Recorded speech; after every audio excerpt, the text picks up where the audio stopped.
சென்னை திருவள்ளீஸ்வரர் நகரில் வசித்து வரும் மூதாட்டியின் வீட்டிற்கு 8,38,000 ரூபாய் மின் கட்டணம் வந்திருப்பது அதிர்ச்சியை ஏற்படுத்தியுள்ளது.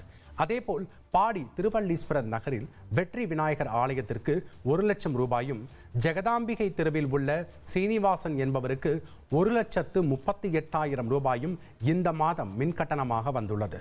இதுகுறித்து திருமங்கலம் மேற்பார்வை பொறியாளர் சித்ரா சவுந்தரபாண்டியனிடம் கேட்டபோது ஊழியர் தவறுதலாக மின் பயன்பாட்டு அளவை எழுதியுள்ளதாகவும் அவரை பணியிடை நீக்கம் செய்து உரிய விளக்கம் கேட்டுள்ளதாகவும் தெரிவித்துள்ளார்.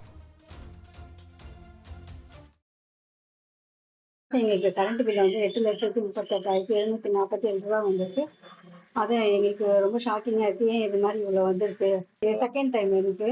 இது போன மாதத்துக்கு முந்தைய மாதம் ஒரு பில் வந்து 22,000 சம்திங் நான் கட்டியிருக்கேன். வந்து பில்லு வந்தது மெசேஜ். அப்போ நான் ஈவியில் போய் கம்ப்ளைண்ட் எழுதி கொடுத்துருக்கேன். 50 வருஷமாக இருக்கிறோம் நாங்கள். அவங்க அம்மா வீட்டில் தான் நான் இருக்கிறேன் 50 வருஷமாக.